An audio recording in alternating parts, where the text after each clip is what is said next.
Mr. Duncan and gathered friends. It was not my intention to inflict any heavy dose of metaphysics to friends gathered this evening, but I thought that this occasion might be utilized to make a sort of preliminary survey which might act as a preface to what would follow during my stay here, perhaps about 2 weeks or so. The general conception here and even in India is that generally about spirituality, that it is something that is removed from life, that it is abnormal or mystic or miraculous or something to do with the marvelous and magical. That is one conception. The other difficulty with particular reference to Sri Aurobindo is that many people think that he is a great philosopher and that probably his system of yoga emanates from his sitting in a cell and trying to solve the problem of man as a philosopher. Many people think like that because Life Divine is a book on metaphysics, they think that he arrived at his knowledge by writing that book, which is not true. I just want to clear a few misconceptions or wrong ideas current about Sri Aurobindo, his view of life and his way of life. He did not write philosophy first and then practice yoga. The fact is that he wrote the philosophy of Life Divine as a result of his experience. This is what I want to convey as one point this afternoon, this evening. That is to say, it is out of life that Life Divine has sprung.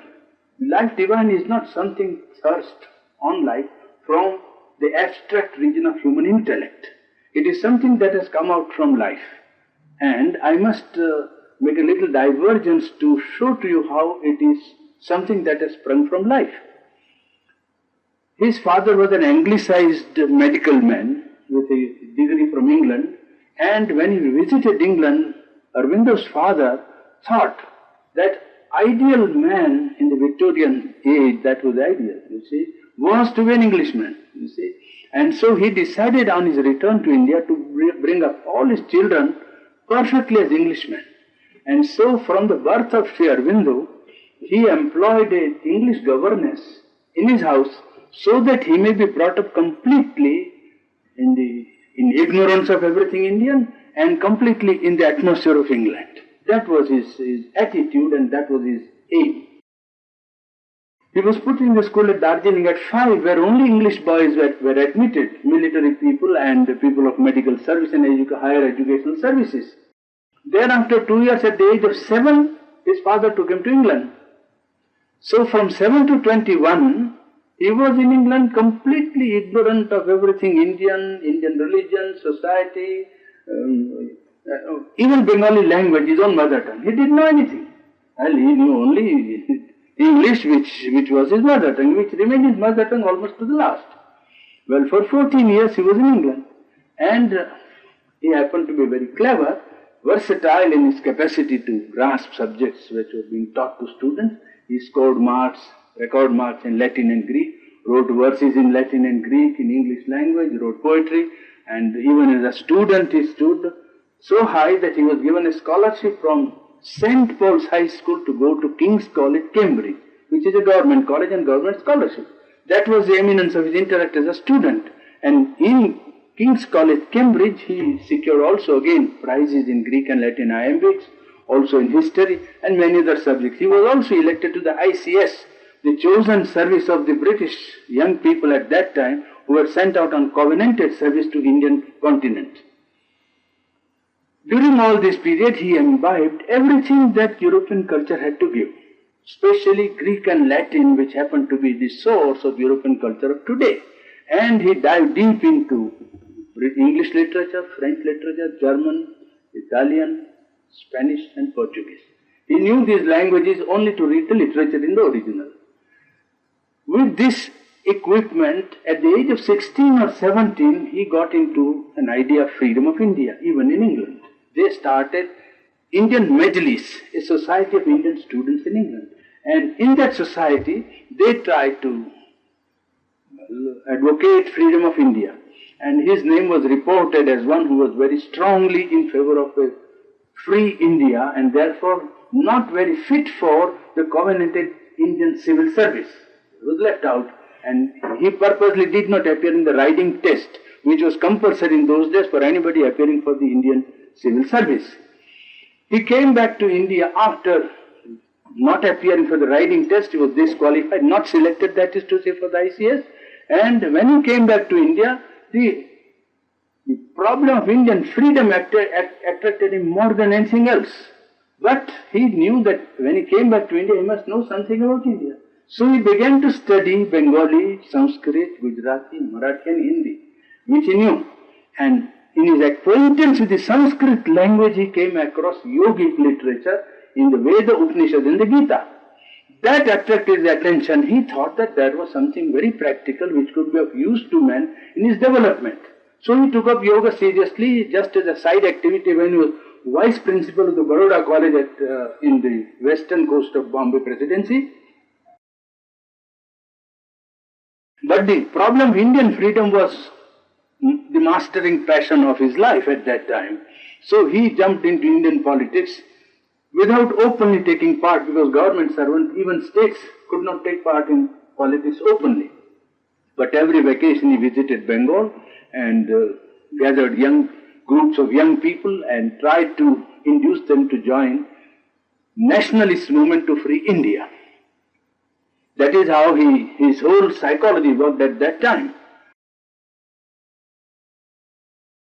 In 1905, he openly joined Indian politics and gave up his service of Baroda state, resigned the possibility of becoming the Prime Minister of Baroda, an eminent state in the past of Indian political life, and he joined as the first principal of the National College at Calcutta. And there in the National College, he rendered to the cause of education and ran a monthly magazine and a daily magazine advocating Indian freedom.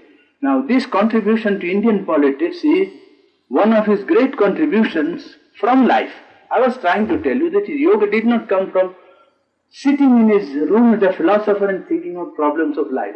It rose from life, because this problem of the freedom of a subcontinent like India was to him a major problem to be attacked first. And it is from that capacity to be sincere, capacity to sacrifice, capacity to organize, that he formulated himself into what he ultimately became, a spiritual seer. And he became principal of the National College, editor of a daily paper, and a prominent leader of the Nationalist Party. Before his advent, the politics of India was moderate. Moderatism wanted prayer, petition and protest. That was their plank of attitude or agitation. Prayer to the British government, petition and protest. These people, Tilak and Sri Aurobindo, these two great leaders, they have formulated the nationalist philosophy of Indian politics. First, in 1893 to 1910, that was the period in which they worked. Mahatma Ji entered Indian politics in 1914. 4 years after these people had already consolidated the national phalanx. Well, their attitude and their phalanx, their slogan was, agitate, organize and sacrifice. Well, then on that they wanted to found Indian freedom. They said that India has a culture sufficiently long in the past, and it's not necessary for India to beg for freedom and to be fit for freedom. Freedom you are fit for when you can sacrifice for it and organize your life.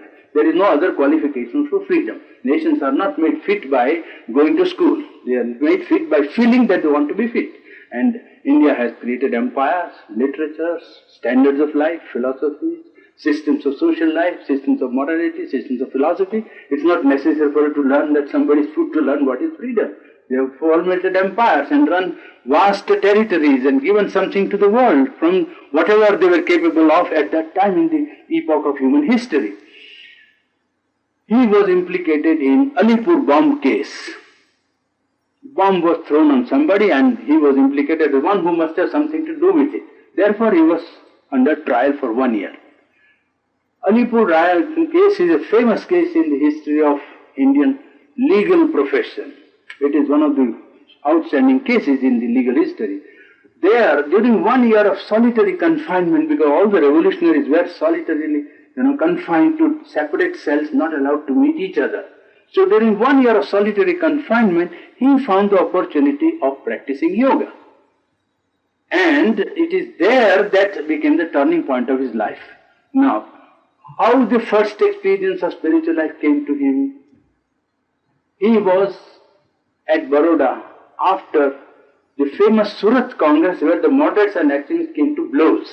And the Congress broke up as a political organization in Indian history, 1907.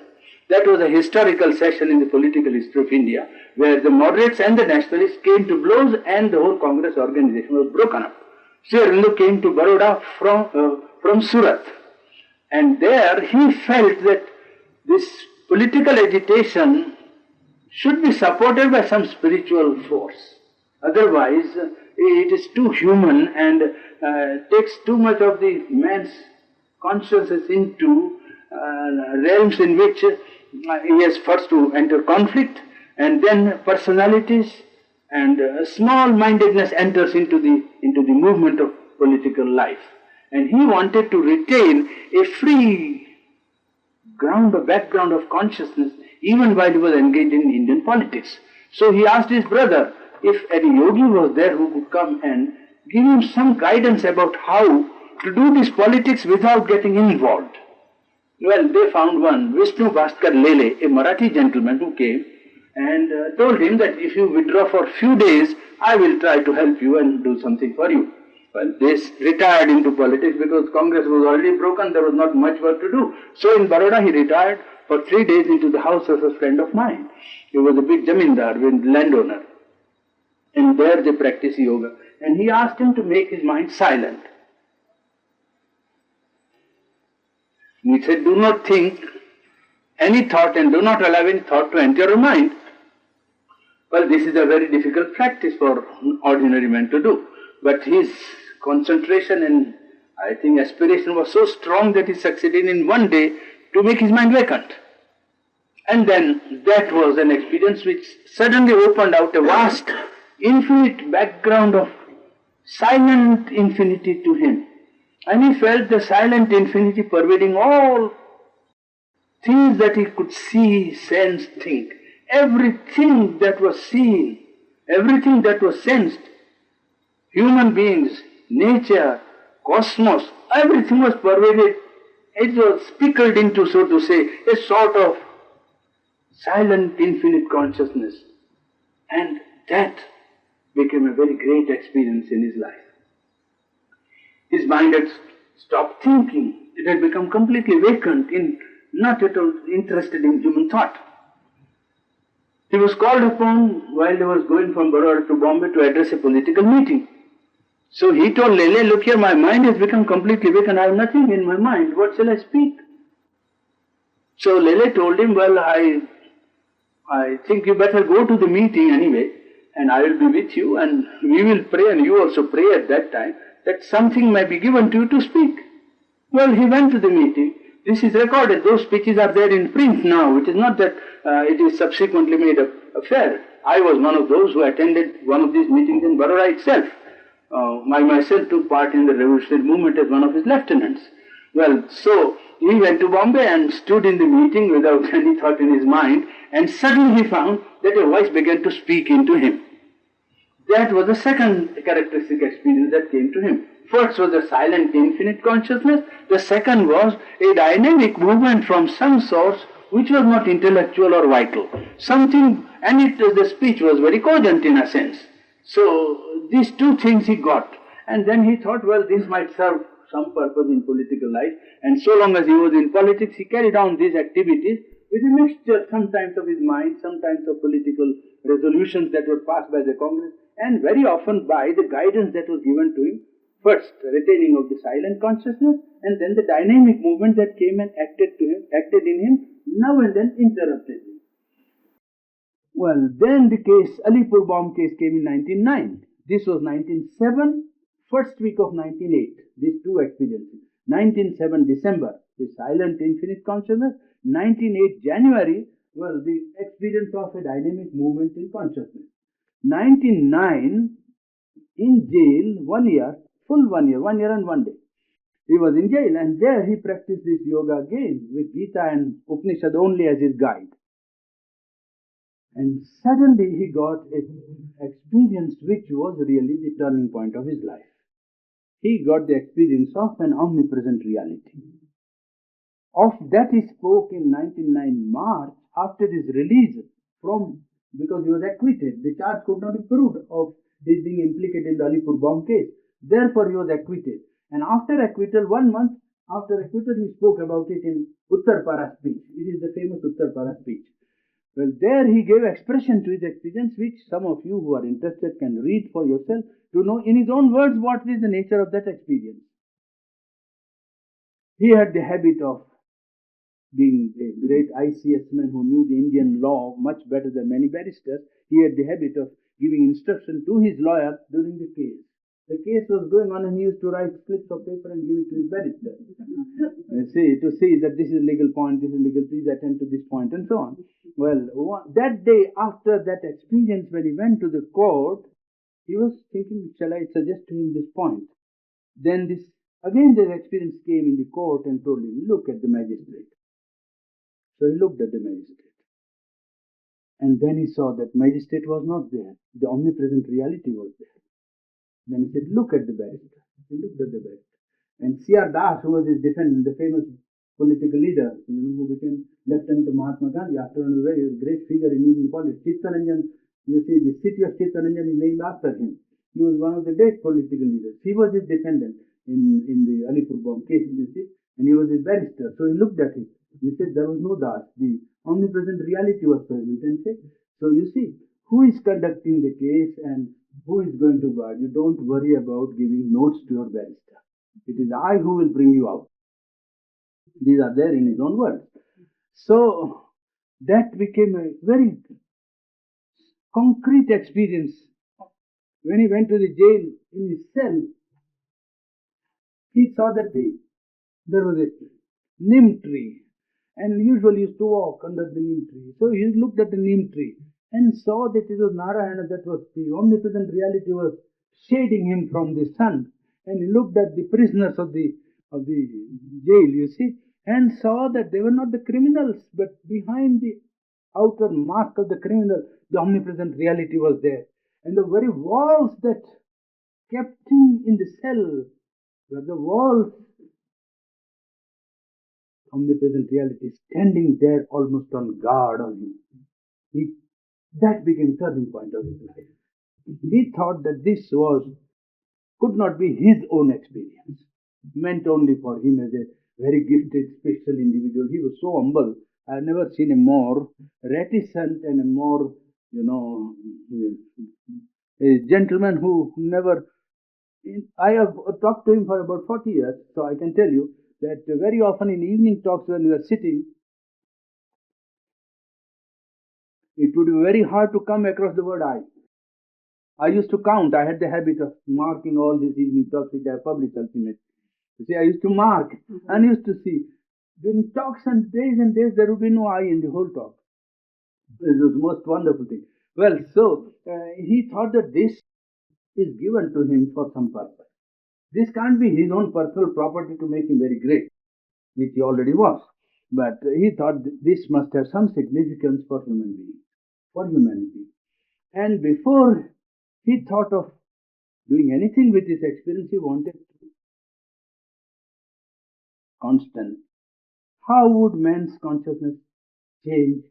What would happen to man? Supposing he constantly lived in the presence of this, what would happen to him? He wanted to experiment. So he retired from politics. After that, he left politics and came to Pondicherry. From Calcutta, he went to Chandranagar, which was French, and from Chandranagar, he came to Pondicherry, which was the capital of French possession. And he tried to experiment on himself.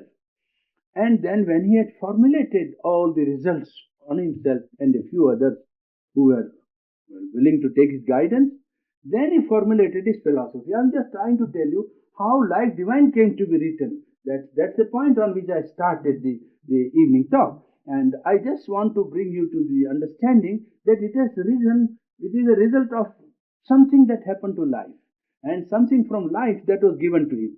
Now, what are the special characteristics? Because in India there are thousands of ways in which people practice yoga. And probably there are people who always say, oh, there is always one and the same thing and everybody has said the same thing, so it is the same thing. But the same thing, when the epoch has passed, has to change its form and it has to change its application to life. The ultimate reality is the same. People always say like that. You see, oh, everybody has said the same thing.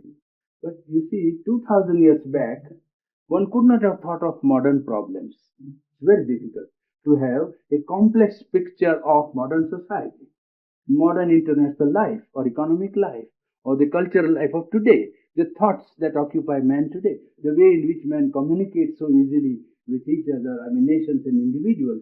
This could not be conceived 500 years back. Why? Go back 200 years and you can't conceive a man. If you had 200 years back only told somebody that you can drive a car or carriage without horse or bullock, they would have laughed at you as somebody who's talking of miracles. Only 200 years back. So say, how can you? It's not possible, but it is possible. So that as the conditions of evolution change, the aspect of the reality that is applicable to life also must change. Otherwise, it becomes atrophied. It becomes so fixed and devoid of applicability to life that it remains a dead letter. That is what happens to many great spiritual truths which get embodied into forms of life, into ceremonies, into credo, into belief, into principles, into affirmations, into ceremonials and rituals. Well, those rituals lose their applicability to living persons and then they become a sort of more or less nice ceremonies and good in their own way, but lose their applicability. Even in India, for instance, there are so many orthodox people who regard Aurobindo yoga as not at all orthodox, because it doesn't follow any orthodox line of thinking. It is not in the line of something to which they are accustomed to give belief or faith. They think this is very unorthodox. Naturally, it is unorthodox because orthodox is out of the date now. It must go. There is no question about it. They are all surprised that there is a European lady who is the leader of this movement. Now, for the last 40 years, not today. And thousands of Indians come and bow down to her as the mother. And they are all, how can this happen? The Orthodox people. There are many enlightened people who understand that times having changed, spirituality must undergo a change. Spirituality does not remain atrophied and fixed to outer forms.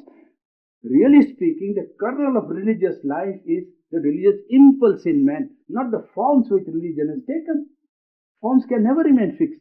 If they remain fixed, they become what Tagore called achalayatana, fixed house in which you live very inconveniently. Say, oh, this is my grandfather's house.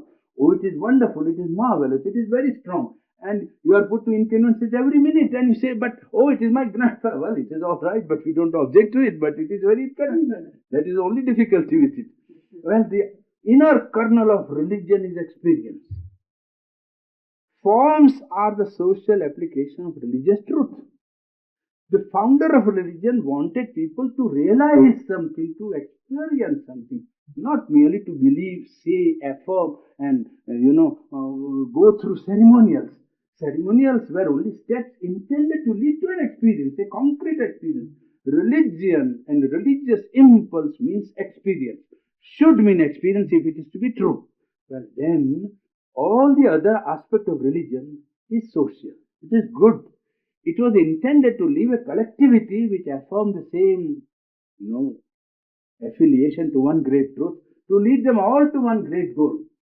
But human nature being given what it is, it fell down from its height, never reached that in any religion, including Hinduism. It never came to that height where the collectivity could step by step reach an experience and bring the golden age on earth. The idea was to bring the golden age, to bring, as it was said in some of the old writings, where the seers saw thousands of years in advance that an age must come when collectivity will be able to reach a concrete experience even in its collective life. But that did not happen. It fell to sociality, and socialization of religion became an occasion where people meet some pious ideas, some good faith, piety, remembrance of, trying to be good. Someday we will attain something.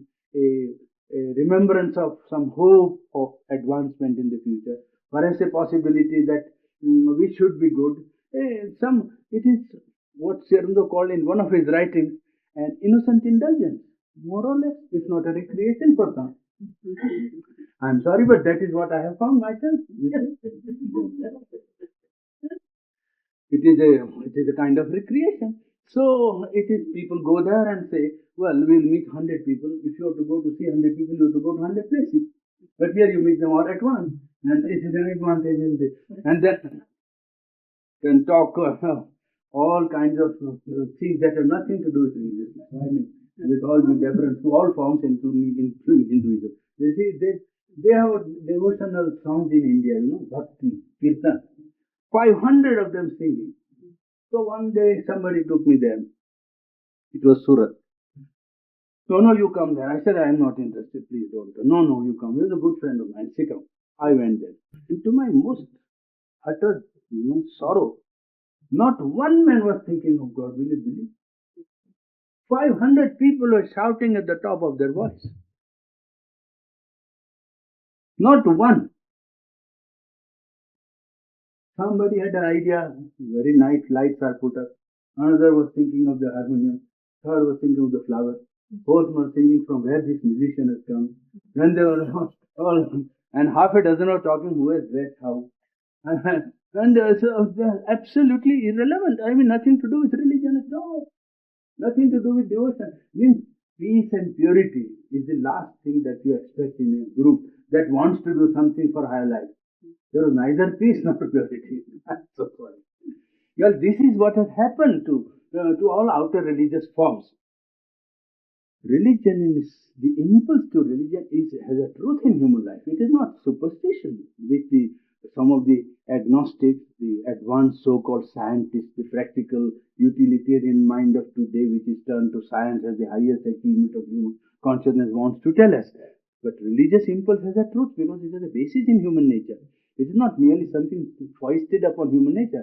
People who talk glibly about, religion being opiate of the people and so on, well, they do not know what is human nature, first of all. Yet human nature is coming back in their own country now. It is, they try to force it out by compulsion and by sort of, political atrocities, but it has not succeeded. It has come back. In their own country it is coming back. You cannot eradicate a root from human nature. What is the ultimate aim of religious impulse in man? Man wants freedom. He wants knowledge without any shadow of ignorance. He wants true or perfect consciousness. He wants self-existent harmony. He wants delight as a constant factor of his consciousness. In fact, he wants perfection. This aspiration for perfection is the root of religious impulse. And when one posits a being or a consciousness or a state in which that is, he is positing a truth which already exists. He has to find a way to reach that truth and make it true to himself. This truth of religious impulse was demonstrated again to our times by two great figures in India. Ramakrishna Paramahamsa for the first time stood as a challenge to the materialism of the West, which was at that time trying to overrun the continent of India. It was scientific age where the victories of successful industrialism was making itself felt, and people were thinking now it's the end of all religious belief, at least in Bengal. All the civil educated people were turning atheists and thinking all this is all nonsense, superstition, idea and so on. There one villager who could not sign his name, even in his own mother tongue, stood up and challenged the whole atheistic, agnostic and materialistic outlook embodied in some of these Indian intellectuals, products of Calcutta University, Vivekananda himself being one. He was 19 when he first went to Ramakrishna and put in this question, have you seen God? And it was there that this question was decided, that the religious impulse in man must lead to experience. Ramakrishna demonstrated to the modern world that God is a greater reality than matter. Matter is not greater than God. The greater reality than matter, one. And at the end of every religion sincerely followed, the experience is one. But religious is experience. Sri Aurobindo, in his experience in the Alipur jail also, when he spoke of this Uttarpara speech, when he spoke of this omnipresent reality, he spoke of that presence which is in all objects, all substances, all beings. It's a birthright of all. And this was reaffirmed to the modern people by two people. One, an uneducated villager with direct approach to inner life, and a very educated man who was brought up into the highest traditions of Western culture, came back to India and imbibed the Indian culture again as a foreigner and dived deep into the profundities of Indian culture, embodied in his life and gave expression to it. So that here you see, in the modern world now, there is one great advantage, that somebody who has lived the highest traditions of Western culture and dived deep into the profundities of Indian yogic life has combined in his synthesis, in his integral outlook, and a possibility of human fulfillment in life, which I think is a great sign for the good fortune of the modern world. It is this contribution of Sri Aurobindo, who in him combined the double strain of the Western and Eastern culture at its highest, and has seen in his vision of the truth which he has brought to mankind the possibility of individual and human and collective life attaining a fulfillment which never had been there in the course of human history. It is not today that he is telling us that it will be tomorrow. Seers, when they come, the definition of a seer in India, Rishi, is one who has a vision of life. It is called in Sanskrit Kranta Darshan. Kranta Darshan means not the vision of something immediately visible to sense or mind, but something that is already coming far away, but one who has prepared himself for seeing is able to see beyond perhaps 500 years, 1000 years in advance of people. And he speaks of the Yuga Dharma, means the duty or the preparation which the individual and collective man must make here to receive that truth which is coming. That is the definition of the Rishi. Rishi gives you the dharma of the age. Dharma means what man must do, what this age must do. Then it points out that this age must prepare himself to receive that truth in a particular way. Then the truth that is coming will find it easy to descend into man's life and fulfill man individually and collectively. Well, this great function has been performed by this great master, and the advantages of what he has brought to mankind are triple. One, till now there was a sort of a dichotomy between life and God. Most of the religions, I will say not all, but most of the religions, if you see, always made it a condition that life and God are not compatible. If you seek life, well, it is very difficult to make the attainment of God go with it. If you seek God, then better to release yourself from the bonds of life, as they call it. This has been the one strain of many religions, many systems, even of yoga. Sri Aurobindo for the first time came and saw that that was wrong, and it is not correct. Divine is the birthright of everyone. And as I was telling you the other day, this is the yesterday evening, that divine is like Mount Everest. Visible from everywhere, you can see, because it is the highest peak of human conception of perfection. You see it from everywhere, and you can march from it from anywhere you are. From where you are, you begin the march. That is the qualification. Yes, you say, but people are not. Yes, if you are not ready, there is no compulsion. This is an age of democracy, isn't it? And I very often tell my audiences that God is the greatest democrat I have ever known. Greatest democrat, he never compels, though he is omnipotent. Never compels. That is not in his line. Complete freedom to deny, to abuse, to reject, to do just what you like. So it is free. But from anywhere one can begin its movement towards the Everest. The divine can be, the attempt to reach the divine can be made from anywhere. It does not require a special qualification, like the Buddhist or like the Christian or like the other religion in our country also, that unless you put on the Gerua garb and sannyas, well, that was only after the 10th century. Before that, India never believed in sannyas as the indispensable qualification of spiritual life. It never was the Indian tradition. Sannyas came in post-Buddhistic period of India because Buddha insisted on these two classes in society, that is people who dedicate to religious life and people who dedicate to ordinary life. There is no difference. The difficulty was enhanced by 90% of people not being able to renounce. 90% of people cannot renounce. It's not possible to renounce.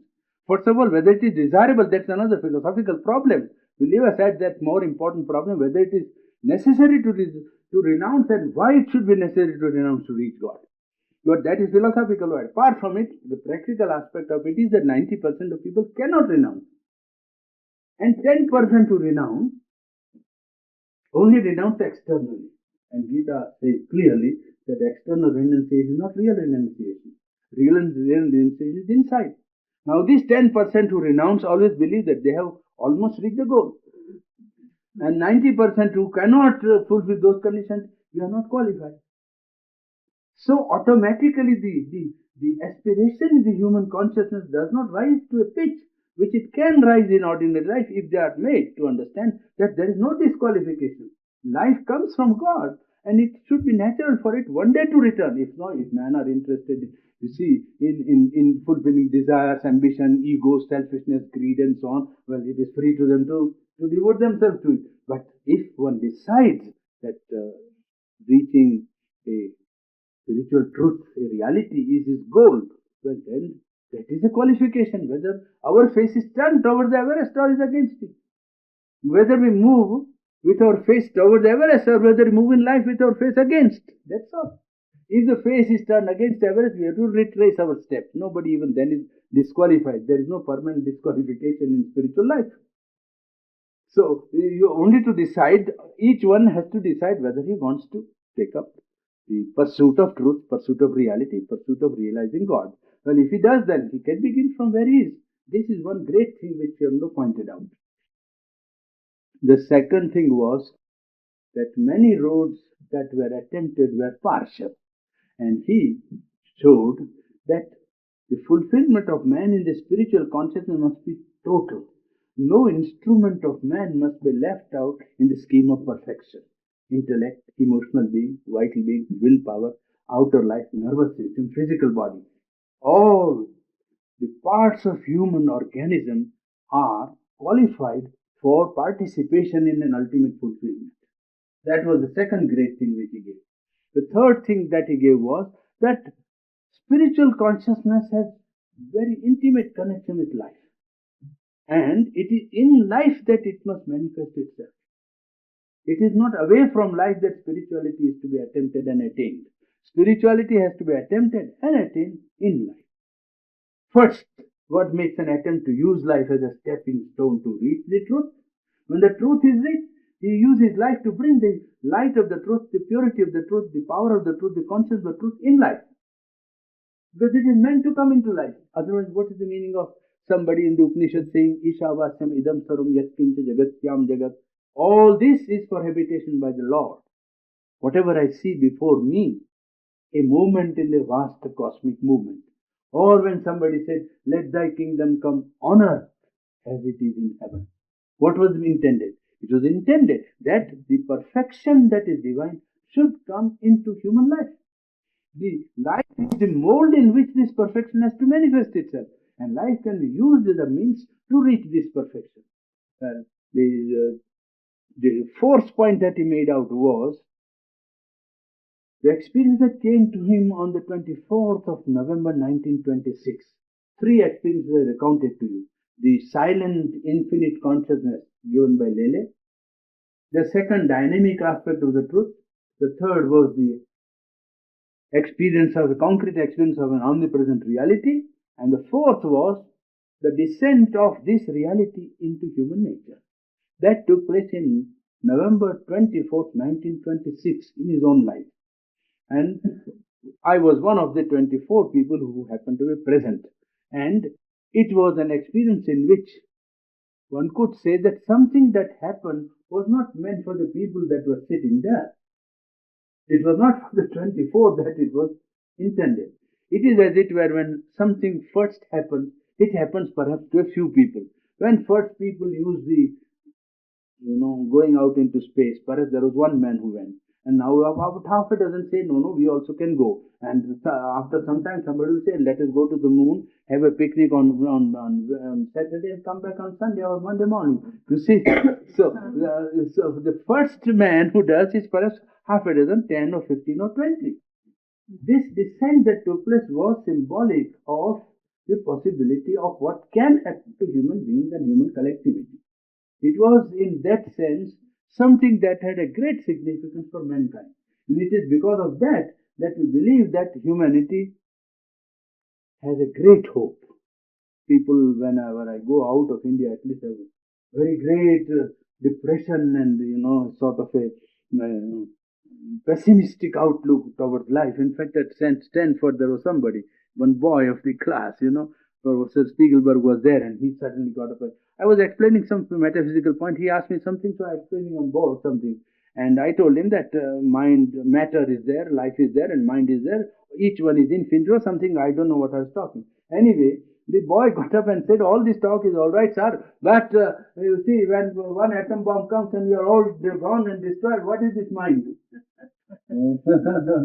I told him, my dear boy, we are yet talking. I am talking to you quite all right. You are hearing. So nothing has yet happened. And I can assure you, atom bomb is not omnipotent. Atom bomb is not omnipotent. There is somebody that is will see to it that atom bomb is man's creation, and man will be taught. If he doesn't learn, he will be taught. It is not his world. Well, atom bomb is not omnipotent. He had nothing to say after that anyway. And no, I was just telling you that this aspect of life as a term or a field of manifestation and a possibility of transforming human nature by the attainment of a divine consciousness as a concrete possibility has been demonstrated by this great man who brought this light to this world. And therefore I say that there is hope, there is no reason to despair. It is not what I and you or half a dozen people think, but what happens in the cosmic world and what forces have been already dealt with, that is important. And I think that his bringing this great light to mankind perhaps is canalized in very few, and therefore it appears very meager and minor. It is nothing wrong about it. Everything that begins with very little. But the significance of what it is very great for humanity. That is what happens to every great movement. I told this to this boy also again on Savitri, we were talking. So I said, you see, one act, one minor act can become symbol of the omnipotent. Gautam Buddha left his house at 12 o'clock of the night with his wife and child sleeping. Gautam Buddha, the great Buddha, was only a jamindar, a landowner of 2 or 3 villages, very small. He was not an emperor. People wrongly read history. You see, when somebody has become great, they want to make him greater than he actually humanly was. He was certainly much greater than people know him to be, but he was not an emperor. He was a jamindar of 5 or 10 villages and good property, aristocratic life as it was known in those days in Japan, India, and many countries of the world. By the knights in England, knights in Europe, or the samurai in Japan, the Rajputs in India, they had the same sort of life. That was Gautam Buddha. When he left his house at 12 o'clock of the night with his wife and child sleeping, not even 50 miles around him knew what had happened. Not even 50 square miles. Please take my word for it. Communication was so slow in those days. Not even 50 miles knew what had happened. Only his parents knew next morning, and they were trying to find out where he had gone. They didn't find him. It was nowadays you can send a telephone here to all the parts of the world and immediately I think he'll be brought back to his wife. I don't know what might happen to Buddha in modern times, but he doesn't take that form. You see, when he comes second time, he does something better. And he also improves in his method. Anyway, a small act that nobody knew became so significant to mankind that two-thirds of mankind listened to what he had to say about life. So that a small thing is not necessarily the sign that it has no great significance. And I personally feel that in this contribution of this great man who has brought a new vision of man's perfection, individual life and collective life, holds a great future for mankind. And I therefore would want you to be optimistic first about man's future, one, and to see if what he pleads for, that man should make an attempt to make spirituality a concrete experience. Then there is every chance that spiritual concrete reality will manifest itself, express itself in human life, and life will become a mold of a greater truth and ideas, ideals, morality, social conventions, some principles held by human mind. Something of a self-existent truth, some self-existent harmony, and a great power might come down into life. And because it is one, infinite, omnipotent, omniscient, omnipresent, conflict would be automatically eliminated because there can be no conflict in the action of one force. When the same force acts differently in 1,000 people, just as in an orchestra or in a great, musical performance, you find 100 or 200 instruments playing, and each one is playing what is intended of him, what it is, a stringed instrument or a flexion or a harmony. Well, and yet the total is one great harmony. Well, probably we might dream of a time when a large number of human beings might live in that truth and create here a harmony which will attract other people. If such a harmony can exist, many people will be attracted to see how a conflict is avoided, how difficulties are crossed over, and something of the dreamt of age has been brought into existence here right now in our midst. Well, it is with that hope that I have taken up a journey of 7,000 miles to come here and to see if I can carry some idea of this great truth to friends and persuade them to first see to a new way of life, new view of life, and a new way of life. I think with that, I should not take your patience anymore. I had a few announcements. I was thinking that we saw an example of that when we were in India with the ashram. Purani comes from the Aurobindo ashram, and we were felt that it was really nothing short of a miracle the way that place, the way it operates. And we were only there 7 days. If we had been there longer, we feel we might have realized even more what was there. I wanted to just make a few announcements. I think everybody here will receive the program for the lectures in the mail probably tomorrow, very shortly. And the next lecture will be Sunday morning at 10 o'clock, in case you don't get your notice. And there will be every other evening, practically every other evening at 8 o'clock. And Sunday mornings they'll be at 10 o'clock. And Purani may also be seen by appointment if someone is especially interested to talk with him. And I don't know whether everyone understands that he will be in the United States for about 6 months. And this will be his headquarters. So he will be giving a series of talks here until the end of May. And then we don't necessarily need to feel that that's the last we will see of him, because he will be going to lecturing at different colleges, different places all over the United States, and he will be coming back here. And those interested in meditation, if there are some people here who are interested in meditation, then to give their names to me, and these that will be arranged.